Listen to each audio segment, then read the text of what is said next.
Good times continue in the land of the Golden State Warriors. This time, a victorious night against Joel Embiid, who is eating up the Warriors alive inside. The Warriors withstand that. They might be moving up in the standings. Kylen Mills and I are about to host a Friday Night Live extravaganza. Join the party. This is Locked On Warriors. You are Locked On Warriors, your daily Golden State Warriors podcast. Part of the Locked On Podcast Network, your team every day.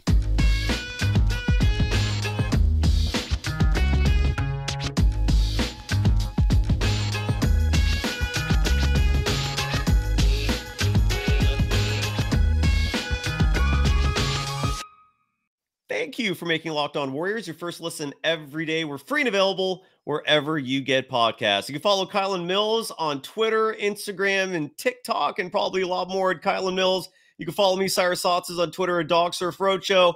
Kylen, despite the fact that Joel Embiid ate up the Warriors inside, his final stat sheet, just to read it to you and everyone else, 46 points. He had 22 free throw attempts, hitting 19 of those, was 13 of 23 from the field, even hit a three-pointer. It looked precarious for a while there, but the Warriors, in the typical fashion that we've seen throughout this dynasty, stepped on the gas, especially in the fourth quarter, pulled away. The pool party was raging, and they're victorious. Kylen, your immediate reaction to the Warriors winning 120-112. My first reaction is one of Jordan Poole's best games of the season. You mentioned that fourth quarter push by the Warriors. Jordan Poole had 19 points in the fourth. He looked so much better in general today. He did a better job of taking care of the basketball. He made smarter decisions. He let the game come to him more and didn't force as many shots as we usually see, or those times where he just bolts down the court with reckless abandon and no control. He just looked more under control today. He looked more at ease. He let the game come to him, and everything was positive. He had that huge fourth quarter push. He finished with 33 points to lead the Golden State Warriors. So I do have to say a lot of credit needs to go to Jordan Poole. I commend Jordan Poole. I know we have criticized him at times on this show. And you know what? I think it's been fair as far as some of our criticism and criticism of the fans in terms of his decision-making.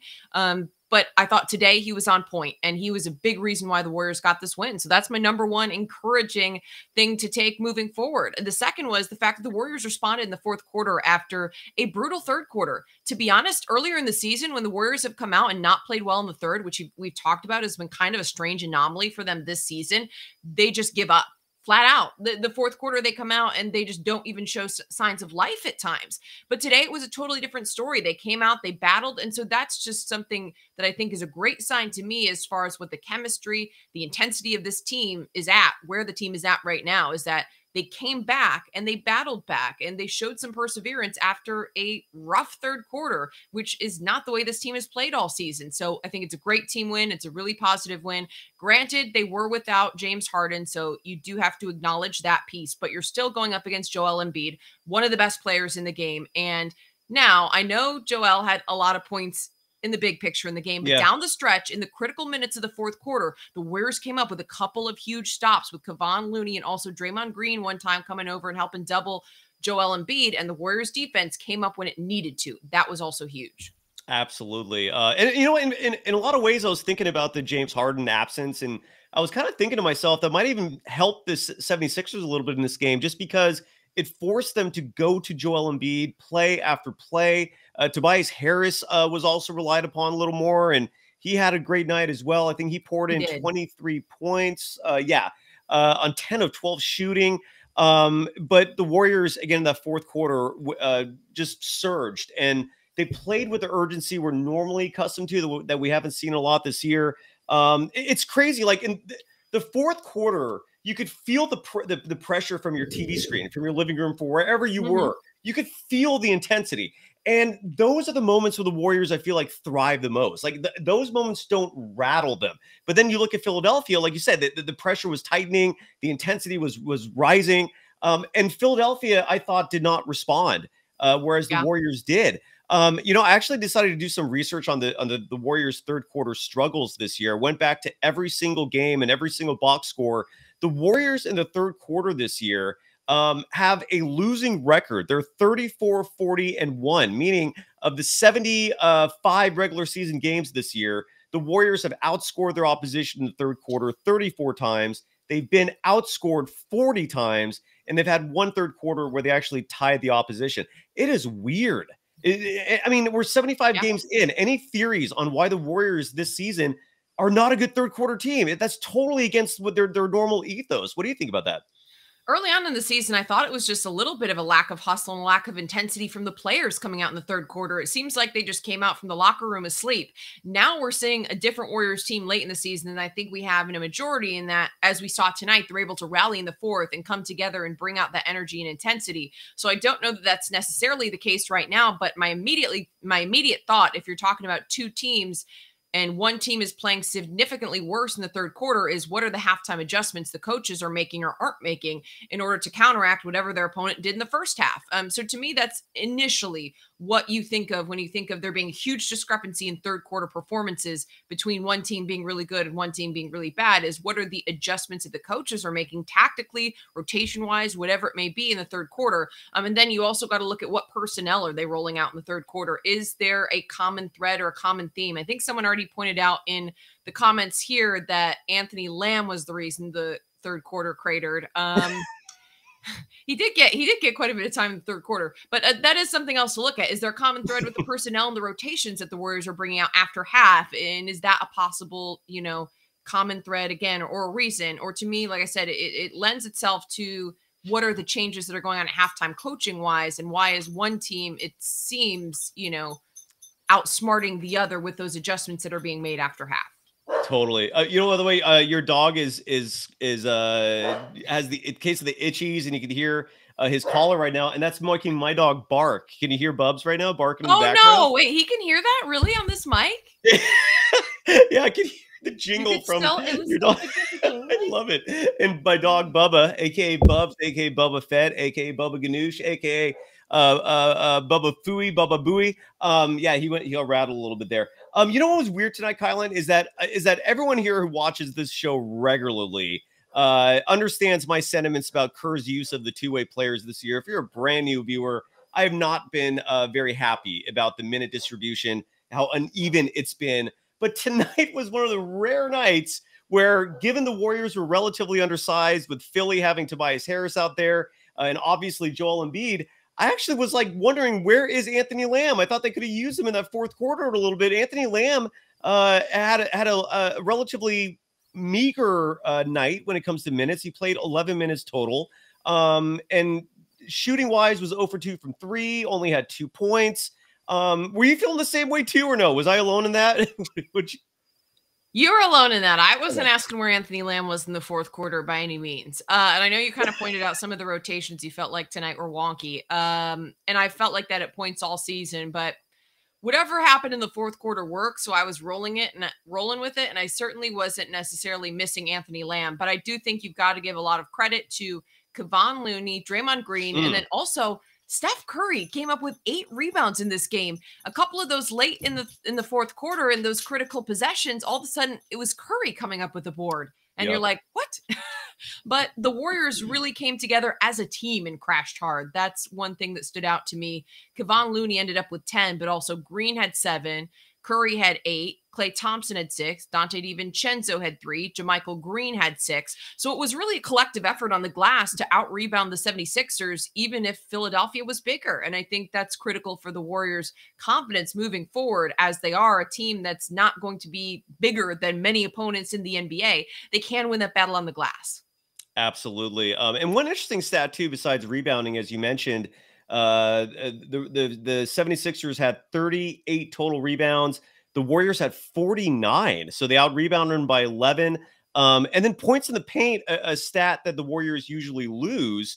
They were very much in it tonight. They still lost that battle, but it was only 50-42. So the Warriors were holding their own inside. But I thought what Kerr did coaching-wise, which was brilliant, was he treated this game in many ways like a playoff game when it comes to minutes. Because if you look at who played in this game the most, Draymond had 34 and change. Did you say all this already? Did you mention these all? No, I didn't mention the exact timing of the minutes. Go for it. Oh, yeah. So Looney actually played more than he normally does. He played 30 minutes tonight, and they needed him.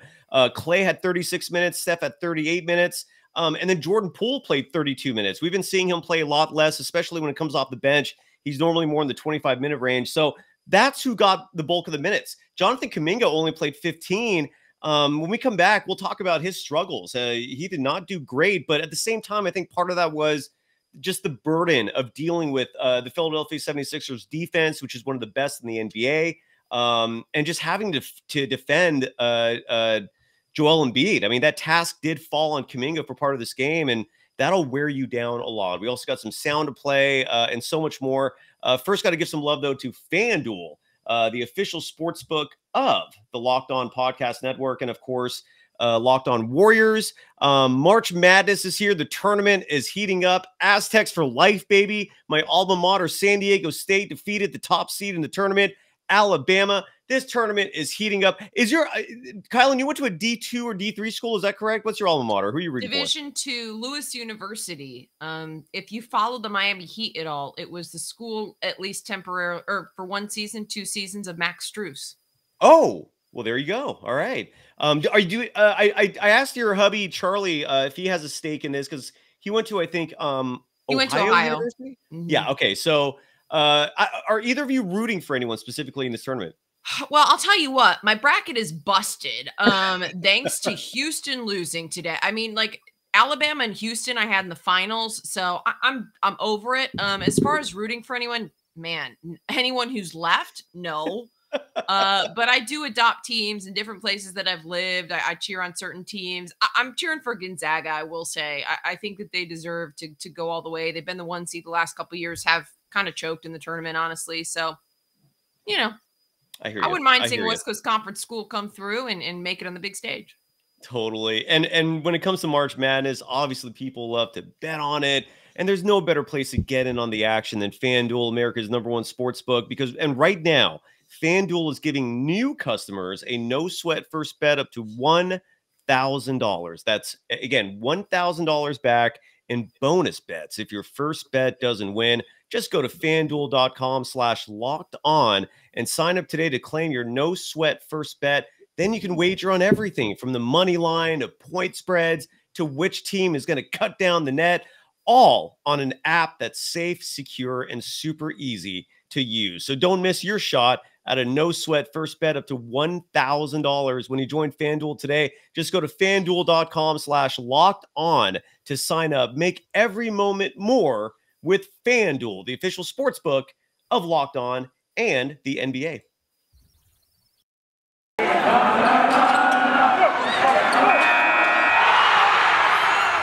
You are Locked On Warriors, your daily Golden State Warriors podcast. Part of the Locked On Podcast Network, your team every day. Thank you for making Locked On Warriors your first listen every day. We're free and available wherever you get podcasts. You can follow Kylen Mills on Twitter, Instagram, and TikTok at Kylen Mills. You can follow this program on Twitter at Locked On Dubs. Moses Moody, I was really stoked. I thought he played a solid game tonight. Even though he only played 8 minutes, he made a big three. Those were his lone points, but he was also in the positive in terms of plus minus, finished with 3 points. But again, I think he's no longer a liability out there on either side of the ball, whether it's offense or defense. I just love seeing him out there play. What was your thoughts on Jonathan Kuminga? He finished the game 1 for 7 from the field. It was a struggle. He was 1 for 5 from beyond the arc. Again, I was seeing a lot of just exhaustion because he was oftentimes assigned defensively to guard Joel Embiid. They were double teaming Embiid a lot, especially down the stretch. What was your impression of Kuminga, who, despite the fact that he had a rough night scoring with just 4 points in 15 minutes of play, his value to me is still there every night? Your thoughts? Jonathan Kuminga's value is still there because his physical gifts, his talents, his abilities are something that no other player on this team has. But I think you can expect with a young player, there are going to be some ups and downs.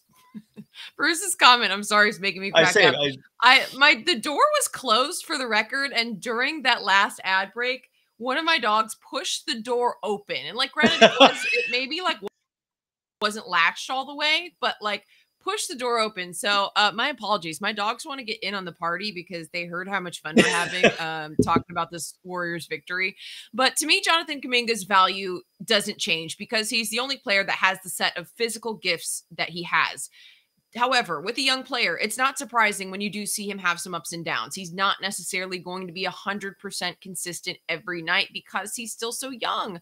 And I think that he's been better as the season has gone on at being more consistent, but I just don't know that you're going to get the exact same thing from him every single night.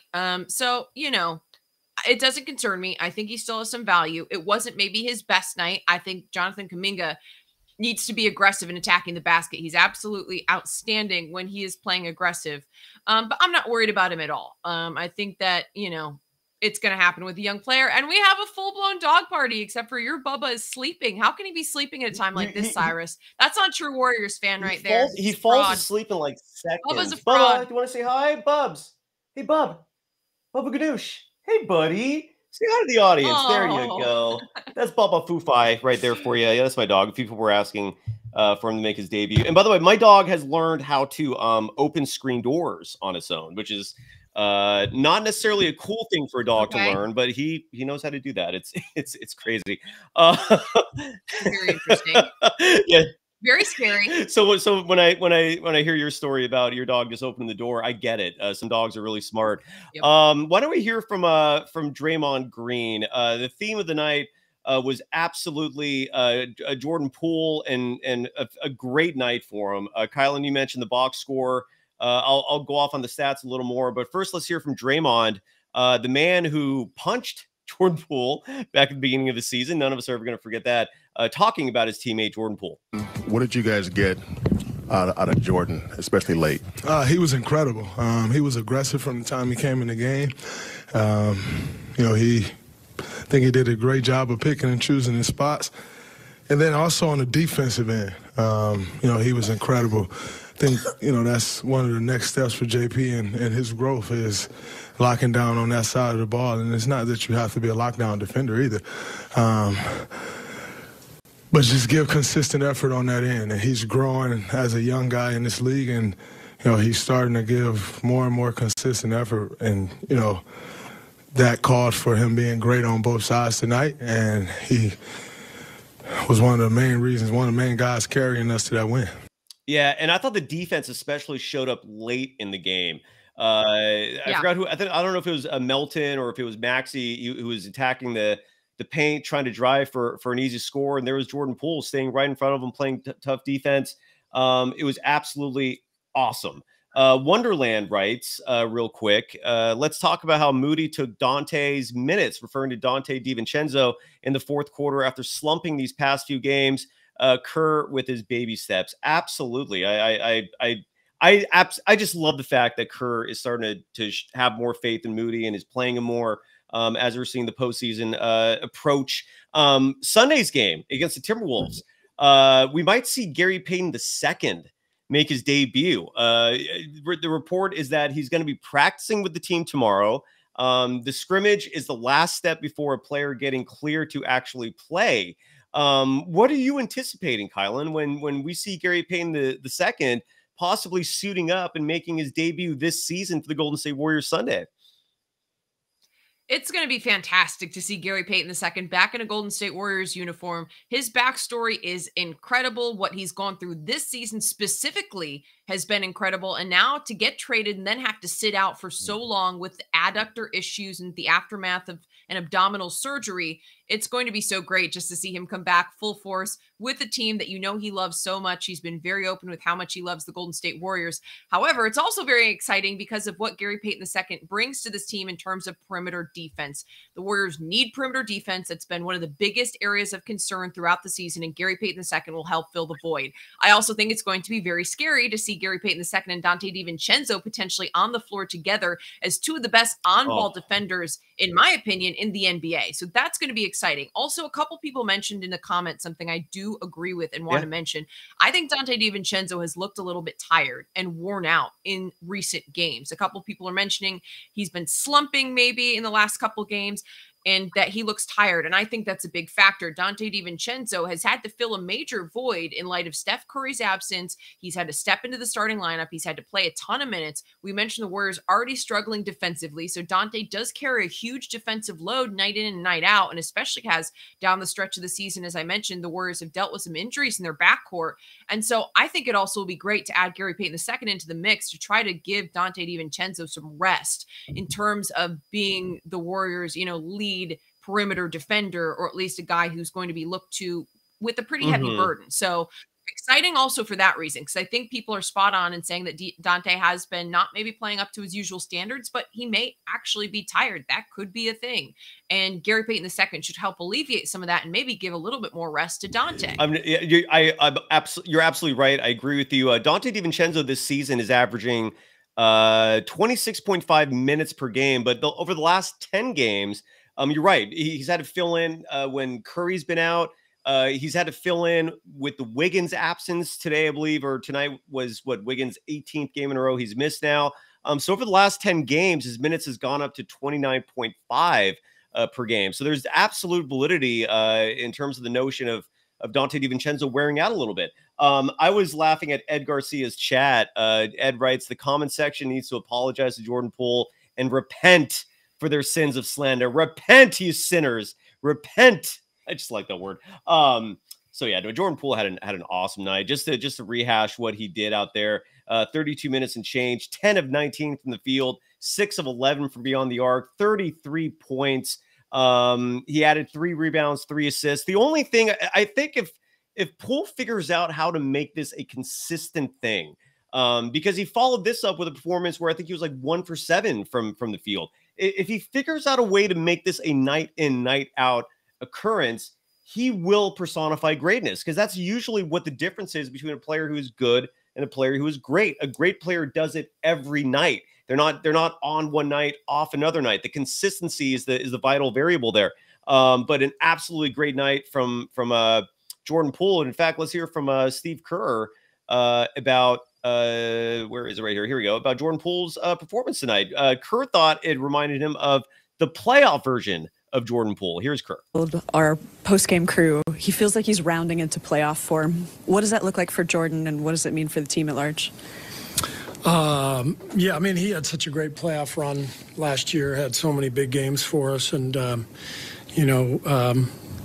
tonight, something about it felt like last year, in that playoff run where Jordan is just attacking and knocking down shots, but, also getting to the line, just giving us an entirely different dimension offensively. And that's when he's at his best. And I thought he really competed down the stretch defensively as well. And he was magnificent tonight.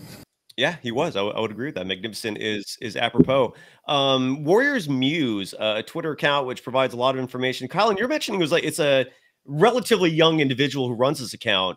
They post phenomenal stats on there, and Warriors Muse wrote that the Warriors are now 11-0 against the Philadelphia 76ers in the last 10 seasons when both the Splash Brothers play.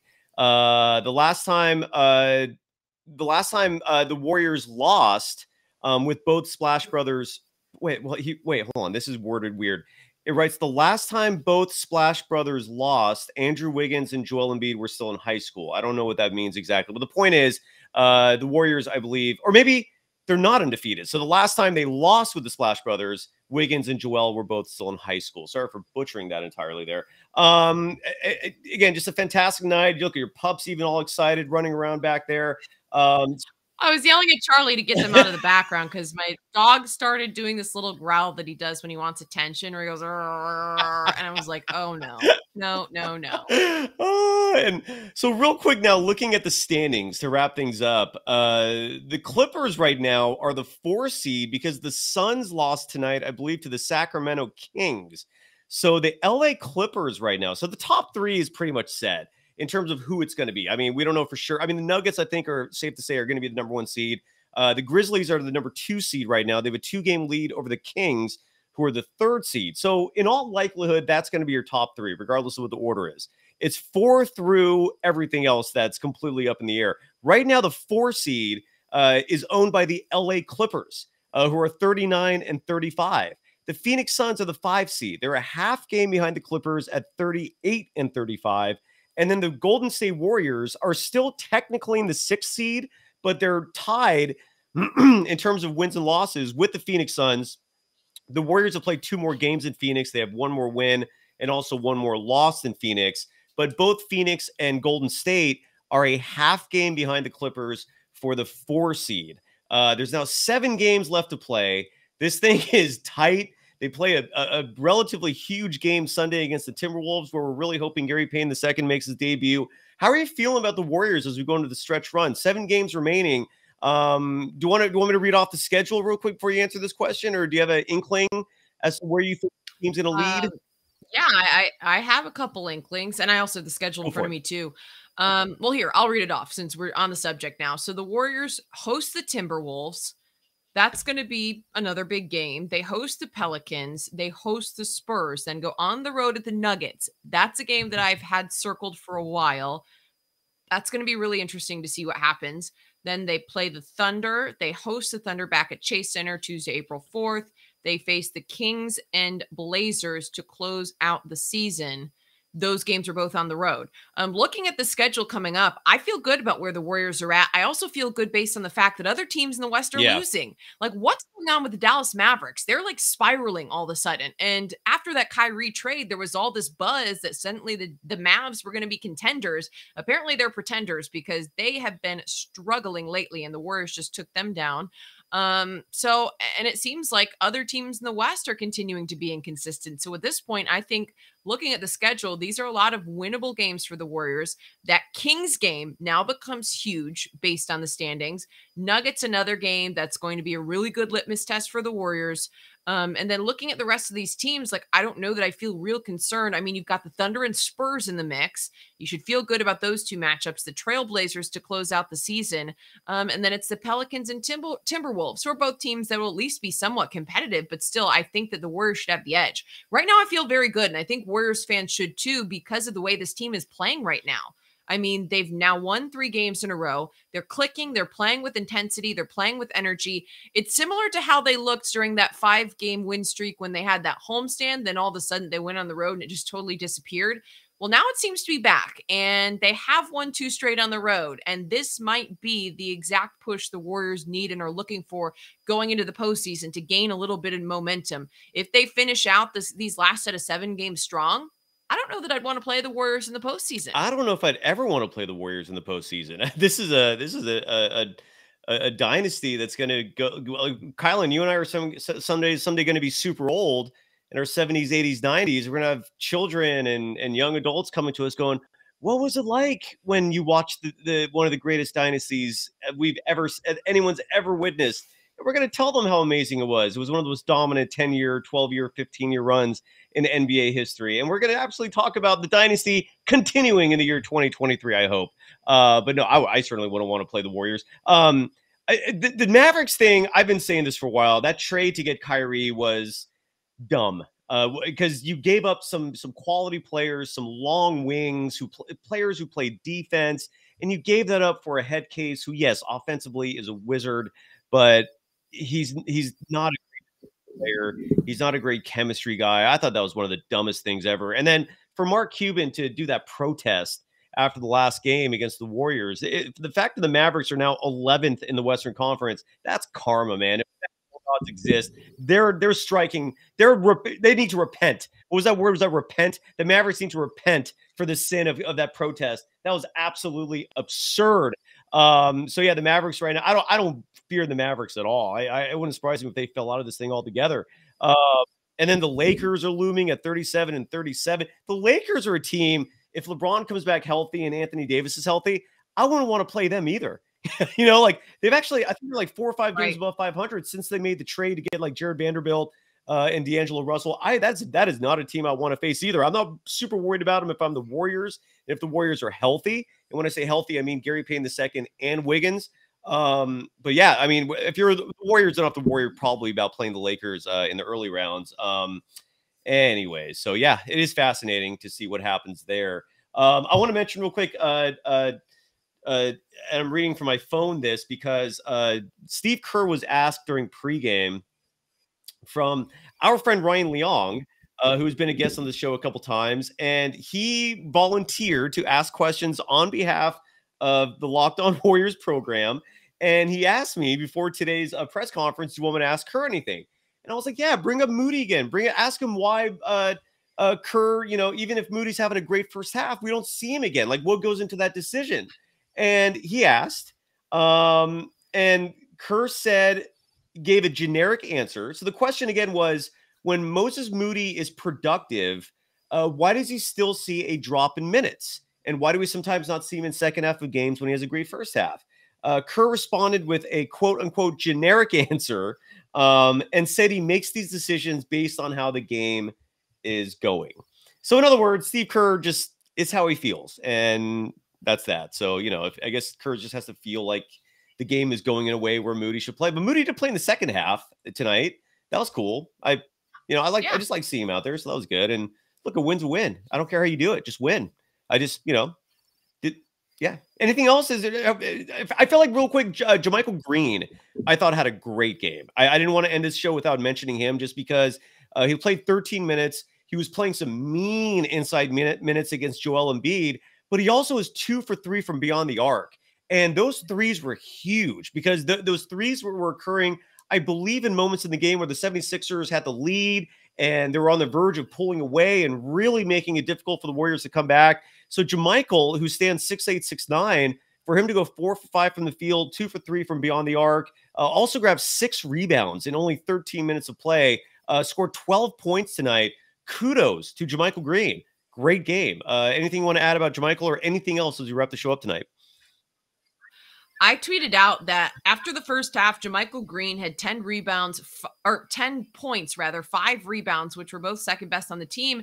And I was like, didn't have that one on my bingo card against the 76ers, but okay, we'll take it. I was very pleasantly surprised by JaMychal Green's play. If he can do that consistently, he might become a competitor for a fringe rotation spot, maybe in the postseason, at least given certain matchups and when they need more size, which is something that I've said, is a concern for the Warriors heading into the postseason.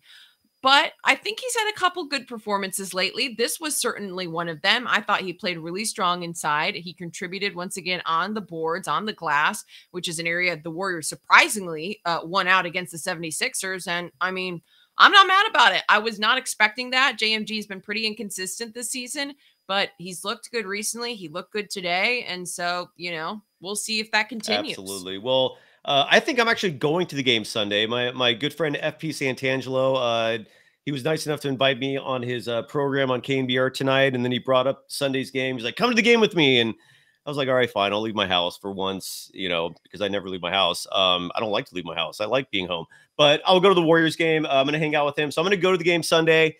Hopefully, we'll see Gary Payton II. I'm going to go join Larry Krueger right now. So the party will continue there for anyone who wants to roll over there and hear some more Warriors discussion. Kylen, anything else you want to add before we wrap the show up? It's Friday night. Yeah, Douglas. Yeah, this is the old juju logic. If the Warriors lose, then I'm to blame. Yeah, that's unfortunately I'm going to have to take the heat if the Warriors lose Sunday. But anything we want to add before we go? My final thought is that the Warriors seem to be gelling and they seem to be clicking. And someone said in the comments, the grit is back. Yeah. And I agree. And this is the time where they need it back. Given the way the West has played out this season, I still think it's wide open for the Warriors to really grab a solid playoff seeding at the end of the regular season and to go into the postseason feeling pretty good. And I think that there are a couple series. Someone mentioned the Clippers being a concern. And I kind of agree. I agree that maybe that's a team that I don't want to face, but I do feel like just given the Warriors' experience, for example, against the Grizzlies team, like I feel pretty good about a lot of the postseason matchups that the Warriors might be in if they can continue this momentum going. Another thing to keep in mind, Gary Payton II is going to be back soon, barring any type of major setback. That's going to be a huge boost. And there still is the possibility that Andrew Wiggins could come back. I think for this team to be a championship level team, they do need Wiggs, but I think they're going to be a very competitive team regardless without him. But you'd love to see him come back if at all possible. I wholeheartedly agree with you. I think the Warriors can make a run without him. To win the whole thing it might be asking for too much. Like I could even see the Warriors, making the NBA Finals without Wiggins. Just because the West, it's just you look at all the other teams, and this Warriors team could beat anyone in the West in a 7-game series without Wiggins. I don't know if they can beat Boston or Milwaukee. That's where I do wonder if the line is drawn.